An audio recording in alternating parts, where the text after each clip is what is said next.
ഇത് തന്നെയാണ് കുടംകുളത്ത് നടന്നിരിക്കുന്നത്. ഇത് തന്നെയാണ് പത്മനാഭൻ. എം ലിജു, മുമ്പ് താങ്കളിവിടെ സൂചിപ്പിച്ചു രാജേഷ് ചൂണ്ടിക്കാട്ടിയ ക്ലോസ് 7A അതിൽ പറയുന്നത് 500 അല്ല അതിൻ്റെ ക്ലെയിം ക്യാപ്, മറിച്ച് 1500 കോടിയാണെന്ന്.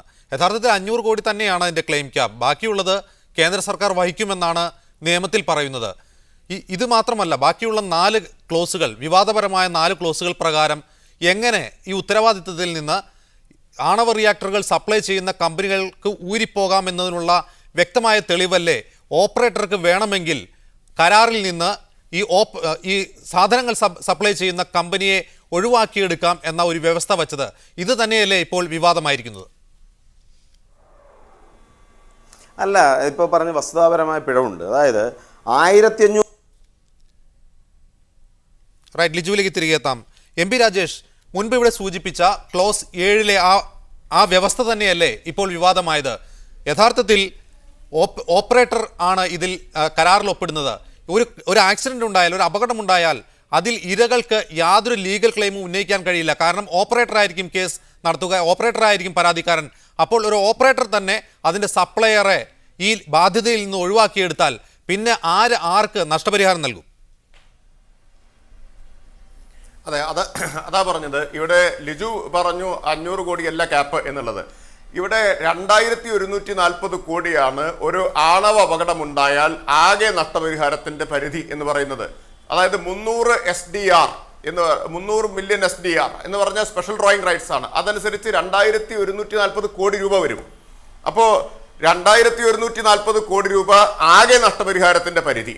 അതിൽ ഓപ്പറേറ്ററുടെ ക്യാപ്പാണ് 500 കോടി എന്ന് പറയുന്നത്. ഇനി അത് 500 ആണോ 1500 ആണോ എന്ന തർക്കത്തിലൊന്നൊരു പ്രസക്തിയേ ഇല്ല. പ്രശ്നം പരമാവധി ഒരു ആണവ അപകടം ഉണ്ടായാൽ 2140 കോടിയാണെന്നുള്ളതാണ്. യഥാർത്ഥത്തിൽ ഇവിടെ ഭോപ്പാൽ ദുരന്തത്തിന് ശ്രീ പത്മനാഭൻ പറഞ്ഞത് ശരിയാണ്. നമുക്ക് കിട്ടിയത് അന്നത്തെ മൂല്യമനുസരിച്ച് 713 കോടി രൂപയാണ്. യഥാർത്ഥത്തിൽ ഭോപ്പാൽ ദുരന്തം തന്നെ അതിനേക്കാൾ എത്രയോ വളരെ വലിയ നഷ്ടപരിഹാരം ആവശ്യമായിരുന്ന ദുരന്തമായിരുന്നു. ഒരു ആണവ ദുരന്തം എന്ന് പറഞ്ഞാൽ ഭോപ്പാൽ ദുരന്തത്തെക്കാൾ മാരകമായിരിക്കും എന്ന് ചെർണോബിലിന്റെയും 3 മൈൽ ഐലൻഡിലെയും ഏറ്റവും ഒടുവിൽ ഫുക്കുഷിമയുടെയും എല്ലാം അനുഭവം കാണിക്കുന്നുണ്ട്. അപ്പൊ പ്രശ്നം എന്താണ്? ഒന്ന്, ഇവിടെ ഓപ്പറേറ്റർക്ക് മാത്രമേ വിതരണക്കാരനെതിരായിട്ട് നിയമ നടപടി സ്വീകരിക്കാൻ കഴിയൂ. നേരെ വിക്ടിമിന് നിയമ നടപടി സ്വീകരിക്കാൻ അവകാശമില്ല. അപ്പോൾ ഓപ്പറേറ്റർക്ക്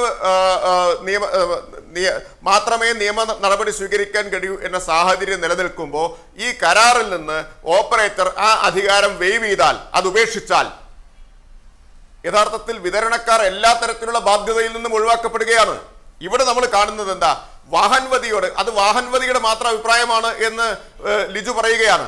വാഹൻവതിയുടെ അഭിപ്രായം ചോദിച്ചത് കേന്ദ്ര ഗവൺമെന്റ് ആണ്. കേന്ദ്ര ഗവൺമെന്റിന്റെ ക്യാബിനറ്റ് കമ്മിറ്റി ഓൺ സെക്യൂരിറ്റി അത് ചർച്ച ചെയ്യാൻ പോവുകയാണ്. അത് പ്രതിഷേധത്തെ തുടർന്ന് മാറ്റിവെച്ചു എന്ന് ഇപ്പൊ നിങ്ങളുടെ റിപ്പോർട്ട് പറയുന്നു. നാളെ ചർച്ച ചെയ്യേണ്ടിയിരുന്നതാണ്, ചൊവ്വാഴ്ചയ്ക്ക് മാറ്റിവെച്ചിരിക്കുന്നു.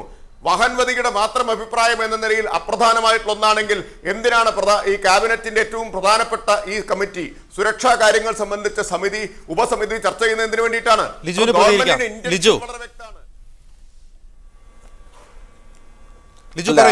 ഞാൻ നേരത്തെ പറഞ്ഞത് ഇപ്പൊ നമ്മുടെ കേൾക്കാമോ? പറയുന്നത് കേൾക്കാമോ? പറഞ്ഞോളൂ. അതായത് ഞാൻ നേരത്തെ വളരെ കൃത്യമായി പറഞ്ഞ ഒരു കാര്യം, അതായത് നമ്മുടെ ന്യൂക്ലിയർ ലയബിലിറ്റി നിയമം അതിൻ്റെ സെക്ഷൻ 17A പ്രകാരം ഇപ്പോൾ 500,000 തർക്കിക്കേണ്ട, അത് കൃത്യമായി 1500 കോടി രൂപ എന്ന് തന്നെയാണ് കൃത്യമായ നിയമത്തിൽ പറയുന്നത്. പക്ഷെ ഞാൻ പറഞ്ഞ പ്രശ്നം അതല്ല. ഇവിടെ രാജേഷ് പറഞ്ഞതുപോലെ ഇവിടെ ഒരു ന്യൂക്ലിയർ ദുരന്തം ഉണ്ടായിക്കഴിഞ്ഞാൽ അതിൻ്റെ ന്യൂക്ലിയർ ഉപകരണങ്ങളുടെ വിതരണക്കാരനെ ഇതിന് ദുരന്തത്തിനിരയാകുന്ന ആൾക്ക് പ്രോസിക്യൂട്ട് ചെയ്യാൻ കഴിയുകയില്ല എന്ന് പറയുന്നതിനോട് അർത്ഥം ശരിയാണ്. പക്ഷേ അതിന് പകരം ഇവിടെ ഓപ്പറേറ്റ് ചെയ്യുന്നവരാണ്. ഇവിടെ നമുക്കറിയാം, നമ്മൾ വിദേശത്തു നിന്നും ന്യൂക്ലിയർ ഉപകരണങ്ങൾ റിയാക്ടർ ഇറക്കുമതി ചെയ്തു. ഈ റിയാക്ടർ ഇവിടെ പ്രവർത്തിപ്പിക്കുന്നത് ന്യൂക്ലിയർ കോർപ്പറേഷനും ഗവൺമെൻറ്റുമാണ്. ഇവിടെ നഷ്ടപരിഹാരം ആവശ്യമുള്ള ഇങ്ങനൊരു അപകടമുണ്ടായാൽ സ്വാഭാവികമായി ഇരയാകുന്നവർക്ക് ന്യൂക്ലിയർ പവർ കോർപ്പറേഷനെ 1500 കോടി രൂപയും അതിന് മുകളിൽ സർക്കാരിനെയും പ്രോസിക്യൂട്ട് ചെയ്യാം. അപ്പോൾ അതോടൊപ്പം ന്യൂക്ലിയർ പവർ കോർപ്പറേഷന് അവർക്ക് ഉപകരണം തന്നിരിക്കുന്ന ഈ ന്യൂക്ലിയർ സെപ്പറേറ്റ് നേരത്തെ പറഞ്ഞ ജനറൽ ഇലക്ട്രിക്കൽസിനെയും വെസ്റ്റിംഗ് ഹൗസ് പോലെയുള്ളവരെയും അവർക്ക് പ്രോസിക്യൂട്ട് ചെയ്യാനും ഇന്ത്യയുടെ ബില്ലിൽ വ്യക്തമായ നിയമമുണ്ട്. നിയമത്തിൽ പാർലമെന്റ് പാസാക്കിയ നിയമം അനുസരിച്ച് ഓപ്പറേറ്റർക്ക് വിതരണ കമ്പനികളെ നിയമപരമായ ബാധ്യതയ്ക്ക് വേണ്ടി നിയമ നടപടികളുമായി മുന്നോട്ട് പോകാൻ അനുവാദമുണ്ട്. അത് ഒഴിവാക്കണം എന്നാണ് ആവശ്യപ്പെട്ടിരുന്നത്. അതുകൊണ്ടാണ് 2008 പ്രാബല്യത്തിൽ വന്ന അല്ലെങ്കിൽ ഒപ്പിട്ട കരാർ ഇതുവരെ പ്രാബല്യത്തിലാകാതിരുന്നതും. ആ വ്യവസ്ഥ ഒഴിവാക്കുന്നതിന് വേണ്ടിയിട്ടാണ് ഓപ്പറേറ്റർക്ക് വേണമെങ്കിൽ മാത്രം ആ വ്യവസ്ഥ കരാറിൽ ഉൾപ്പെടുത്തിയാൽ മതി എന്ന നിയമോപദേശം അറ്റോർണി ജനറൽ നൽകിയത്. ആ നിയമോപദേശം അടങ്ങുന്ന കുറിപ്പാണ് നാളെ ചേരാനിരുന്ന സുരക്ഷാ കാര്യങ്ങൾക്കായുള്ള മന്ത്രിസഭാ സമിതിയിലേക്ക് ആണവോർജ്ജ വകുപ്പ് തയ്യാറാക്കിയിരുന്നതും. അല്ല, നമുക്കത് മനസ്സിലാക്കേണ്ട കാര്യം, അതായത് ഒരു ബിസിനസ് നടത്തുമ്പോൾ, ഒരു ബിസിനസ് ഡീൽ ഉണ്ടാകുമ്പോൾ രണ്ട് കക്ഷികളും അവരുടെ ആവശ്യങ്ങൾ മുന്നോട്ട് വെക്കും. ഇപ്പോൾ അമേരിക്കൻ റിയാക്ടർ കമ്പനികളുമായി നമ്മളിപ്പോൾ അത് സംബന്ധിച്ച് ചർച്ച നടക്കണം. ഗുജറാത്തിൽ ഇത് അവരുടെ ന്യൂക്ലിയർ പവർ സ്റ്റേഷൻ സ്ഥാപിക്കാൻ പോകുന്നു. റഷ്യൻ കമ്പനികളും ഫ്രാൻസിലെ കമ്പനികളും ഇന്ത്യയിൽ ഇതുപോലെ ന്യൂക്ലിയർ പവർ സ്റ്റേഷൻ സ്ഥാപിക്കാൻ നിന്നു. ഇപ്പോൾ കൂടംകുളത്ത് റഷ്യൻ കമ്പനികൾ ആവശ്യപ്പെട്ട ഇതാണ്, നമ്മൾ അനുവദിച്ചു കൊടുത്തില്ല. അതോടെ ഈ ഗുജറാത്തിൽ ന്യൂക്ലിയർ പവർ റിയാക്ടറുകൾ സ്ഥാപിക്കാൻ വരുമ്പോൾ അമേരിക്കൻ കമ്പനികൾ ആവശ്യപ്പെടുന്നതാണ്. അവരാവശ്യപ്പെട്ടു എന്നതിൻ്റെ അർത്ഥം നമ്മളത് ചെയ്തു കൊടുത്തു എന്നാണോ? ഇവിടെ വഹൻമതിയോട് ഇത് സംബന്ധിച്ച് കേന്ദ്ര ഗവൺമെൻറ് റെഫറൻസ് ചോദിച്ചപ്പോൾ അറ്റോർണി ജനറൽ പറഞ്ഞു അത് ഓപ്പറേറ്റ് ചെയ്യുന്ന കമ്പനിക്ക് തീരുമാനിക്കാം. ഇന്ത്യയിലെ ന്യൂക്ലിയർ പവർ സ്റ്റേഷന് അവർക്ക് ഇത്തരം ഈ 17B ക്ലോസ് ഉൾപ്പെടുത്തണോ വേണ്ടയോ എന്ന് തീരുമാനിക്കാം എന്നതിൻ്റെ അർത്ഥം അത് കേന്ദ്ര സർക്കാർ അതേപടി അംഗീകരിച്ചു എന്നല്ല. ഇന്ന് കേന്ദ്ര ആണവ മന്ത്രാലയത്തിൻ്റെ കൃത്യമായ പത്രക്കുറിപ്പ് പുറത്തു വന്നിട്ടുണ്ട്. ആണവോർജ്ജ കമ്മീഷൻ്റെ അഭിപ്രായം കണക്കിലെടുത്ത് ഇന്ത്യയുടെ പ്രതിപക്ഷത്തിൻ്റെയും ഇന്ത്യയുടെ പാർലമെൻറ്റിൻ്റെ അഭിപ്രായം കണക്കിലെടുത്ത് മാത്രമേ മുന്നോട്ട് പോവുകയുള്ളൂ എന്ന് വളരെ കൃത്യമായ അഭിപ്രായം പറയുമ്പോൾ ഇതൊരു ആശങ്ക മാത്രമാണ് എന്ന് പറയാൻ ഞാൻ ആഗ്രഹിക്കുന്നത്. രാജേഷ്, ലിജു പറയുന്ന ആണവോർജ്ജ കമ്മീഷന്റെ അനുവാദത്തിന് വല്ല പ്രസക്തിയുമുണ്ടോ ഈ കരാറിന്റെ കാര്യത്തിൽ? അല്ല, ഇവിടെ ഞാൻ പറഞ്ഞില്ലേ, ഇത് രാഷ്ട്രീയമായ പ്രശ്നമാണ് പ്രാഥമികമായിട്ട്. ഇവിടെ കേന്ദ്ര സർക്കാരിൻ്റെ സമീപനത്തിൻ്റെതാണ് പ്രശ്നം. തുടക്കം മുതൽ ഞാൻ പറഞ്ഞു, ആണവ കരാറുമായിട്ട് മുന്നോട്ട് പോകുന്നതിൽ, ആണവ കരാറിന് ശേഷം അമേരിക്കയുടെ സമ്മർദ്ദത്തിന് വഴങ്ങി ആണവ ബാധ്യത നിയമം നടപ്പാക്കുന്നതിൽ എല്ലാം അമേരിക്കൻ താല്പര്യങ്ങൾക്ക് കീഴ്പ്പെട്ടുകൊണ്ടാണ് കേന്ദ്ര ഗവൺമെന്റ് പ്രവർത്തിച്ചത്. ഞാൻ 1-2 ഉദാഹരണങ്ങൾ കൂടി പറയാം.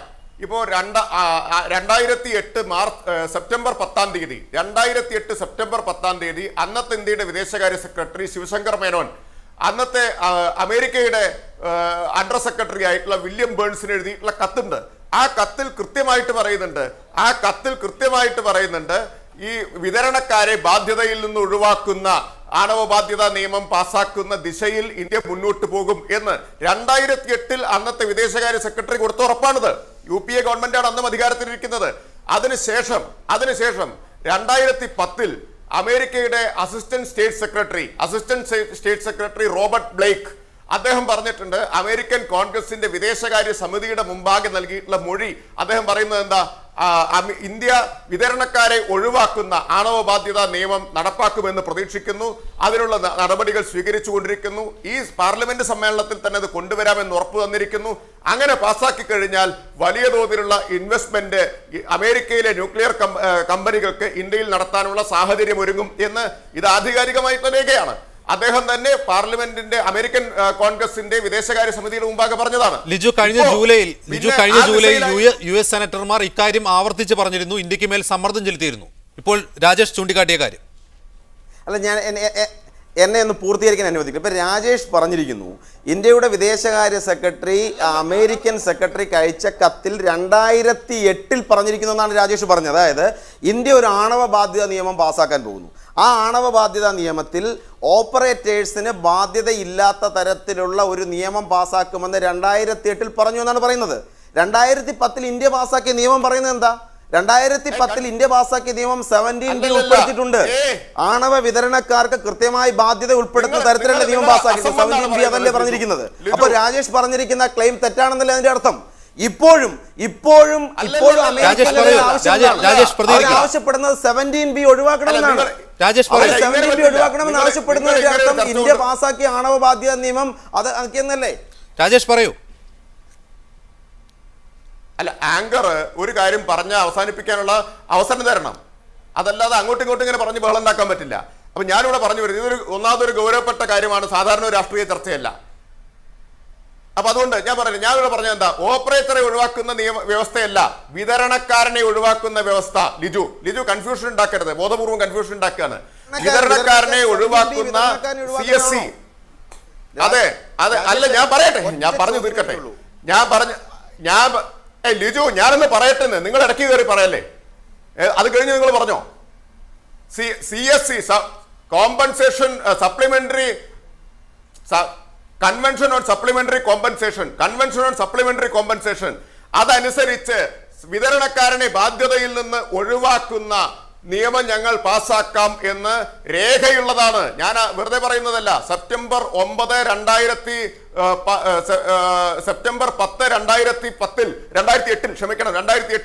ശിവശങ്കർ മേനോൻ എഴുതിയ കത്താണ്. ഞാൻ ഓർമ്മയിൽ നിന്ന് പറയുന്നത്, അതുകൊണ്ടാണ് ഇടയ്ക്ക് മാറിപ്പോകുന്നത്. അപ്പൊ അദ്ദേഹം എഴുതിയിട്ടുള്ള കത്താണ്. ആ ദിശയിലായിരുന്നു നിയമം കൊണ്ടുവന്നത്. 17B വന്നത് നിങ്ങളുടെ ഔദാര്യം കൊണ്ടല്ല, പാർലമെന്റിൽ ഉണ്ടായ അതിശക്തമായ പ്രതിഷേധത്തെ തുടർന്ന് ഗവൺമെന്റ് പിന്നീട് അമെൻഡ്മെന്റായി റൈറ്റ്. സാങ്കേതിക തകരാറുണ്ട്. MP രാജേഷിലേക്കും ലിജുവിലേക്കും തിരിച്ചു വരാം. VT പത്മനാഭനിലേക്ക് ഒരിക്കൽ കൂടി. ശ്രീ VT പത്മനാഭൻ, ഇവിടെ ആണവ ബാധ്യതാ നിയമം, ആണവ കരാർ ഒപ്പുവെക്കപ്പെട്ടിരിക്കുന്നു. ആണവ ബാധ്യതാ നിയമവും പാർലമെന്റ് പാസ്സാക്കിയിരിക്കുന്നു. അതിലെ വ്യവസ്ഥയിൽ ഇളവ് ചെയ്തുകൊണ്ട് കേന്ദ്ര സർക്കാർ അമേരിക്കൻ കമ്പനികളെ ക്ഷണിക്കുന്നു എന്നാണ് ഇപ്പോൾ ലഭിക്കുന്ന വിവരം. അമേരിക്കൻ കമ്പനികൾ അല്ലെങ്കിൽ വിദേശ കമ്പനികൾ ആ വ്യവസ്ഥയിൽ ഇളവ് വേണം എന്ന നിർബന്ധം പിടിക്കുകയാണ് കഴിഞ്ഞ 5 വർഷമായി. ഇതല്ലാതെ കേന്ദ്ര സർക്കാരിന് മുന്നിൽ ഈ കരാർ പ്രാബല്യത്തിലാക്കണമെങ്കിൽ മറ്റ് മാർഗമൊന്നുമില്ല. അതല്ലേ വസ്തുത? അങ്ങനെയൊന്നുമില്ല, മാർഗമില്ലാതൊന്നുമില്ല. ഞാൻ പറയുന്നത് കരാർ ഈ കോമ്പൻസേഷൻ കരാർ അംഗീകരിച്ചുകൊണ്ടോ അംഗീകരിക്കാതെയോ ഇവരുമായിട്ട് യാതൊരു ബിസിനസ്സും ചെയ്യാനുള്ള സാധ്യത ആവശ്യമില്ല എന്നാണ്. ഇതിന്റെ ഒറ്റൊരു കാരണം ഇതാണ്. നമ്മുടെ മൊത്തം GDP $1,80,000 കോടി. ഒരു ന്യൂക്ലിയർ ആക്സിഡന്റിന്റെ ഇതുവരെ ഉണ്ടായിട്ടുള്ള കണക്കനുസരിച്ച് $50,000 കോടി ചെലവ്. അതായത് ഇന്ത്യയുടെ GDP-യുടെ ഏതാണ്ട് 20% ഒറ്റ ന്യൂക്ലിയർ ആക്സിഡന്റ് റൈറ്റ് ഓഫ് ചെയ്തിരിക്കും. ഈ കരാർ ഒപ്പുവെക്കുന്നത് തന്നെ ഒന്ന്, ജനങ്ങൾക്ക് ആർക്കും തന്നെ താല്പര്യമില്ല ഇവിടെ ന്യൂക്ലിയർ പവർ സ്റ്റേഷൻ വരണമെന്ന്. ജയ്താപൂരിലായാലും ശരി, ഭാവനഗറിലായാലും ശരി, മറ്റേത് സ്ഥലത്തായാലും ശരി, ആരും സമ്മതിക്കുന്നില്ല, ആരും ലാൻഡ് കൊടുക്കാൻ തയ്യാറില്ല. ഭാവനഗറിൽ 6 റിയാക്ടർ വരുമെന്ന് ഇവർ പറയുന്നു. അവിടെ ഒരു മനുഷ്യനും ലാൻഡ് കൊടുത്തിട്ടില്ല, കൊടുക്കാനായിട്ട് പോകുന്നില്ല. ഇത്രയും എനിക്ക് പറയുന്നു. റൈറ്റ്. VT പത്മനാഭൻ, തിരിച്ചു വരാം താങ്കളിലേക്ക്. MP രാജേഷുമായുള്ള ബന്ധം സാങ്കേതിക തടസ്സം നീങ്ങിയെന്ന് തോന്നുന്നു. ശ്രീ രാജേഷ്, താങ്കൾ നേരത്തെ വന്നതിന് അനുബന്ധമായി കേന്ദ്ര സർക്കാരിന് ഇപ്പോൾ അമേരിക്കയുമായി ഉണ്ടാക്കിയ സിവിലിയൻ ആണവ സഹകരണ കരാർ അല്ലെങ്കിൽ ഫ്രാൻസുമായി ഉണ്ടാക്കിയത് റഷ്യയുമായി നിലനിൽക്കുന്ന സഹകരണം ഇത് തുടരണമെങ്കിൽ ആണവ ബാധ്യതാ നിയമത്തിലെ ഈ വ്യവസ്ഥ ഒഴിവാക്കി കൊടുക്കുകയല്ലാതെ മറ്റു മാർഗമൊന്നുമില്ല എന്നതല്ലേ വസ്തുത യഥാർത്ഥത്തിൽ? അതുകൊണ്ടല്ലേ ഇത്തരം ഒരു നിയമോപദേശം തേടലും അതിനനുസരിച്ച് കുറിപ്പ് തയ്യാറാക്കലും അതിനുശേഷം അമേരിക്കയിൽ നടക്കാനിരിക്കുന്ന ചർച്ചകളും? അല്ല, അത് അംഗീകരിക്കാനാവില്ല. കേന്ദ്ര സർക്കാരിനെ സംബന്ധിച്ച് രാജ്യത്തിന്റെ താല്പര്യം സംരക്ഷിക്കാനുള്ള അധികാരവും ഉത്തരവാദിത്വവും ഉള്ളവരാണ് കേന്ദ്ര സർക്കാർ. അതുകൊണ്ടാണ് ഞാൻ പറഞ്ഞത്, ഇതിപ്പോൾ ഉണ്ടായ ഒരു പ്രത്യേക സാഹചര്യം കൊണ്ടല്ല, തുടക്കം മുതൽ ആസൂത്രിതമായിട്ട് നീങ്ങിയിരിക്കുകയാണ്. കേന്ദ്ര ഗവൺമെന്റ് പാർലമെന്റിനെയും ഇന്ത്യയിലെ ജനങ്ങളെയും വഞ്ചിക്കുകയാണ് ചെയ്യുന്നത്. അതാ ഞാൻ നേരത്തെ ശിവശങ്കർ മേനോൻ അയച്ച കത്തിന്റെ കാര്യം പറഞ്ഞത്. റോബർട്ട് ബ്ലേക്ക് അമേരിക്കൻ കോൺഗ്രസിന്റെ വിദേശകാര്യ സമിതിയുടെ മുമ്പാകെ നൽകിയ മൊഴിയും പറഞ്ഞത്. ഇത് രണ്ടും കാണിക്കുന്നത് നേരത്തെ തന്നെ ധാരണയുണ്ട്. ഇന്ത്യയിലെ ജനകീയ സമ്മർദ്ദത്തെയും പൊതുജനാഭിപ്രായത്തെയും ഭയന്ന് ഇത്തരത്തിൽ ഒരു വകുപ്പ് 17B ഉൾപ്പെടുത്താൻ കേന്ദ്ര ഗവൺമെന്റ് അന്ന് നിർബന്ധിതമായതാണ്. നേരത്തെ തന്നെ ധാരണയുണ്ട് വിതരണക്കാരെ ഇതിന്റെ ഉത്തരവാദിത്വത്തിൽ നിന്ന് ഒഴിവാക്കുമെന്ന്. ആ ധാരണയനുസരിച്ചാണ് ഇപ്പോൾ മുന്നോട്ട് നീങ്ങുന്നത്. അതിനുവേണ്ടിയാണ് വഹൻവതിയോട് ഇത്തരത്തിലുള്ള നിയമോപദേശം തേടിയിട്ടുള്ളത്. ഇപ്പൊ സംഭവിക്കാൻ പോകുന്നത്, ലിജു ഒരൊറ്റ കാര്യത്തിന് മറുപടി പറയട്ടെ. ഈ വിതരണക്കാരും ഓപ്പറേറ്ററായിട്ടുള്ള ന്യൂക്ലിയർ പവർ കോർപ്പറേഷൻ തമ്മിലുള്ള കരാറിൽ ഈ ബാധ്യതയിൽ നിന്ന് വിതരണക്കാരനെ ഒഴിവാക്കുന്ന വ്യവസ്ഥ ക്ലോസ് ഉൾക്കൊള്ളിക്കില്ല എന്ന് ഉറപ്പ് പറയാൻ ലിജുവിന് കഴിയുമോ? ഇനി അഥവാ അതിന് വിരുദ്ധമായിട്ട് ഉൾക്കൊള്ളിച്ചാൽ അത് രാജ്യദ്രോഹപരമാണ് എന്ന് ലിജു സമ്മതിക്കുമോ? അതാണ്